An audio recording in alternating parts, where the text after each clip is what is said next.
Hey, welcome back. It's Dr. Mike T. Nelson here, and today we are talking about probably one of the oldest drugs that's been used is caffeine. And you can see from this study here, the Journal of the International Society of Sports Nutrition, this is the new updated position stand on caffeine and exercise performance. You'll see yours truly nerdy here is the third author on it. This is open access, so you can get it. Just type it into the old Google, and it will show up. So super excited that this has finally been published. Started working on this, and over 3.5 years ago. So it's taken quite a while, but if you want a super nerdy one-stop shop for all things caffeine related and open access so you can view it anywhere, please check it out. So the two main things we're going to talk about today, and we're going to keep this relatively short, is the two most common questions that I get are form and dose. Form isn't necessarily a question I get, but it's one that I see kind of goofed up a lot, and if you are a higher end athlete, that can affect your performance. So the main question then, real quick primer on, why would we even bother to use caffeine? So caffeine is something that is called an ergogenic, a compound that increases exercise performance. The data on this has shown that moderate benefits of caffeine in terms of types of exercise can be muscular endurance, movement velocity, muscular strength, sprinting, jumping, throwing performance, and of course a wide variety of both strength and power and aerobic exercise. So this is one that you see strength and power athletes use and also endurance athletes use. It's very common. Caffeine is probably one of the most widely used drugs in the entire world, and it has consistently been shown to increase performance. So the main question then is, at what dose of caffeine is it going to be most effective? So the literature on that says about 3 to 6 mgs per kg. And I'll translate what that means.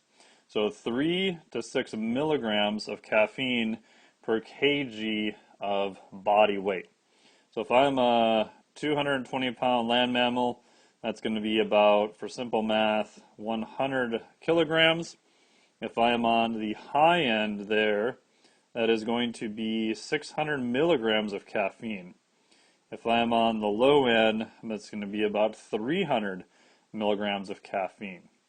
Now, if you consider the typical no-dose cap, or if you buy caffeine as a supplement, that generally is going to be around 200 milligrams. Again, check your label to make sure. If you're at the high end, that's 3 of those. So that is a very high dose. Now keep in mind that on the upper end, at around 9 mgs per kg, again, our 100 kg person here, that is a dose of 900 milligrams. This generally will be what's called ergolytic, meaning it will decrease performance. And if you've ever taken too much caffeine, you will notice this. You feel like a jittery, cracked out squirrel, and trying to do anything is pretty horrible. Now, there's a whole bunch of caveats in with this. In general, things that are more strength and power and less skill will do better at a higher dose. Now, again, that's in general. If you add in issues related to sleep, and you have very poor sleep or you're under less sleep, caffeine then may actually increase skill, right? Or at least decrease the effects of low sleep. So it does get a little bit messy, but in general, strength and power, and even sometimes endurance, this is going to be your dosing range. Now what I've found, and there's some other literature to support this, for endurance benefits, you may be a little bit on the lower end of this. So what I do in my practice, if I have athletes that are using caffeine, I'll get into the form coming up here next. I do very, very simple. Let's say it's an endurance or even strength and power. Take whatever exercise you were going to do and start low. So I'll start at maybe just 100 milligrams, and then we'll evaluate that. We'll go 200 milligrams, evaluate that. Then we'll go 300, then maybe we'll go 400, right? We're going to stay within this dose, but I'm going to generally start pretty low. And I'm just going to scale up by generally around 100 milligrams and test it. See how does it work? Good, bad, indifferent, good, bad, indifferent. And normally you'll hit a point where even if it's just self-report data, it's still data. They'll say, oh man, 200 felt better, 300 felt pretty good, 400 I had my best. When I went to 500, oh man, I just didn't feel good. It felt really hard and my performance was less.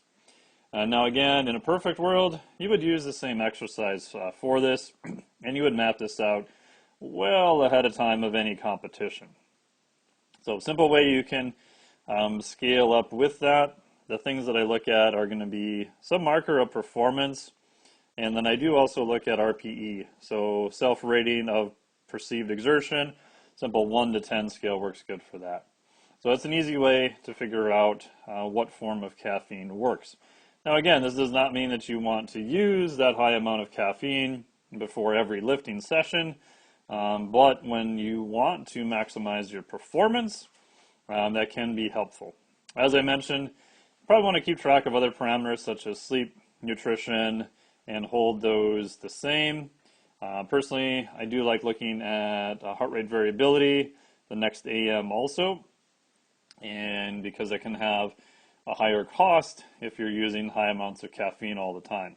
Normally I find with athletes, if we just monitor their sleep, if we see their sleep go down, in general caffeine use goes up. Now the next common question we have is, what is the form of caffeine to use? Now if you ask most athletes, especially endurance athletes, what type and what form do they use, they're probably going to answer with what is my most favorite beverage, which is going to be a toss-up between dark beer and also dark coffee. And there's lots of great data on coffee. My good buddy Dr. Lonnie Lowry has done a lot of research in that area.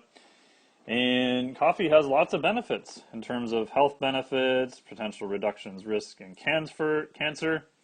If you want more, you can find an article I did. Just Google Mike T. Nelson, coffee is bad, ? And what I did there is I pulled a whole bunch of umbrella meta-analysis and broke all that down for you. I won't go through all of that now. But coffee does show to have a fair amount of health benefits, again, when used with it in reason, just like everything else. So, what form then is best? It's probably actually not coffee if you're using it for all-out performance. And the main reason for this is not that there's not beneficial data on coffee and performance. There is. But it's the standardization of the caffeine amount. Now, there are a few coffees on the market that do have a standardized caffeine. What they do is they, oddly enough, use decaf coffee, and they will then add back caffeine to hit a specific dose. That's generally not done, but when I consult with companies that are using coffee for performance, that is actually what I recommend them to do. So there, I just saved you several thousands of dollars.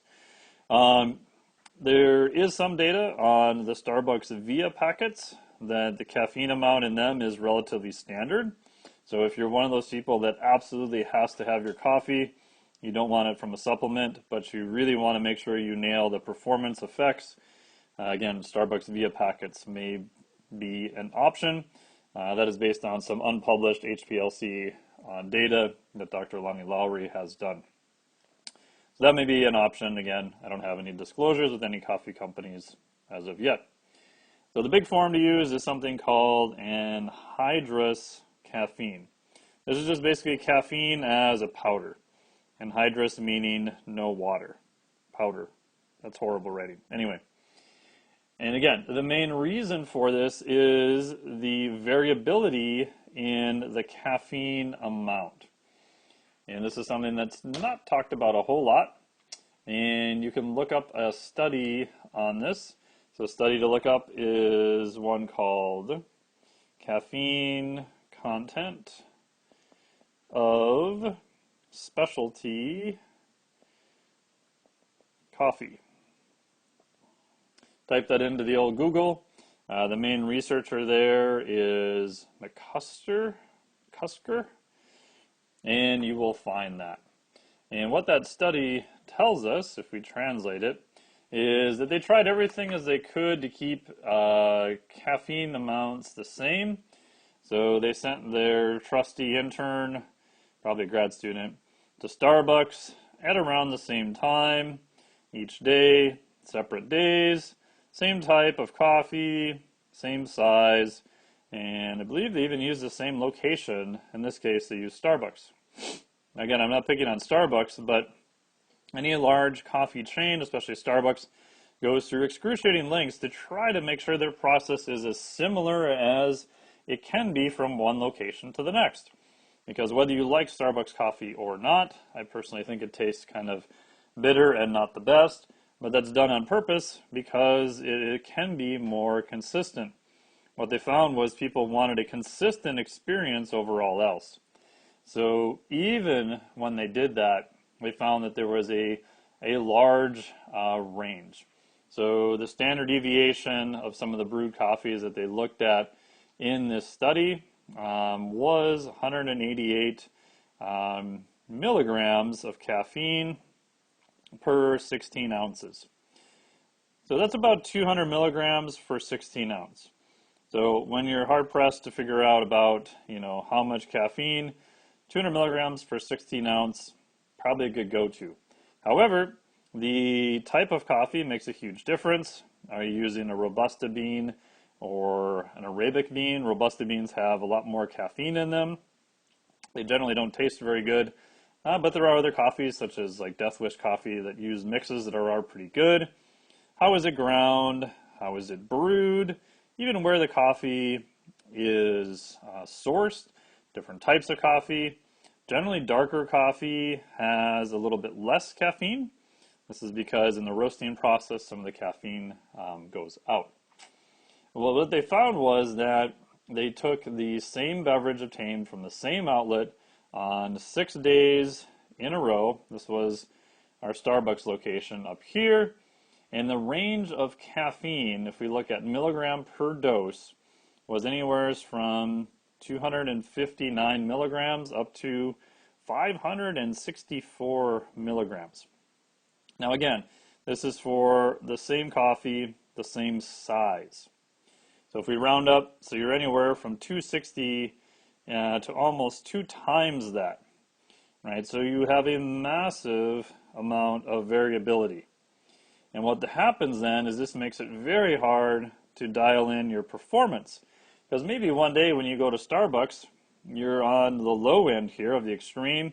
So you're getting about 260 milligrams. And then maybe the next day you go there and you get almost twice that. Even though you're ordering the same coffee, the same brew, the same location, etc. So you've got a wide amount of variability. If you go with an anhydrous, just a cap or a tablet form, you get just the pure caffeine in and of itself, and you can get that very, very standardized. Like I said, no dose type stuff, 200 milligrams are generally going to be there. I like using tablets because you can crack them in half a lot easier, which is going to give you 100 milligrams. You can use capsules. You can just use simple organic chemistry, cereal dilution if you want. So my big tips here are for caffeine, the form. If you're purely interested in all-out performance that you want to replicate on the day of a big race or a big meet, big competition, you want to use a standardized anhydrous type of caffeine. If it's just an everyday and coffee has lots of other benefits, and it still can help you with performance. The big downside is it can be very variable in the amount of caffeine that you might be getting. I would argue for kind of standard everyday lifting, probably not a huge thing, not too worried about it. But for all-out performance, use some type of standardized form of caffeine is going to be best. Dosage, again, from the research, 3 to 6 milligrams per kg. If we translate that, let's say you're a 100 kg athlete, 220 pounds. On the high end, you're looking at 600 milligrams, so it'd be like 3 no-dos, and a low end, 300 milligrams. I like just scaling up by 100 milligrams, testing it out over several different days to see where you are at. Last part, just so I cover this, is going to be timing. Most studies would say 30 to 60 minutes pre. You don't want to take it immediately before going into your lifting. And the nice part about the form there is it's generally going to be a little bit more consistent. Now again, you can get fancy. There's all sorts of different forms. There's gums and everything else too. But across the board, 30 to 60 minutes before performance is going to give you peak blood levels around that time point. There is some variables with that. Did you eat? Did you not? Fluid levels. There's even genetic components. Are you a fast or slow metabolizer of caffeine?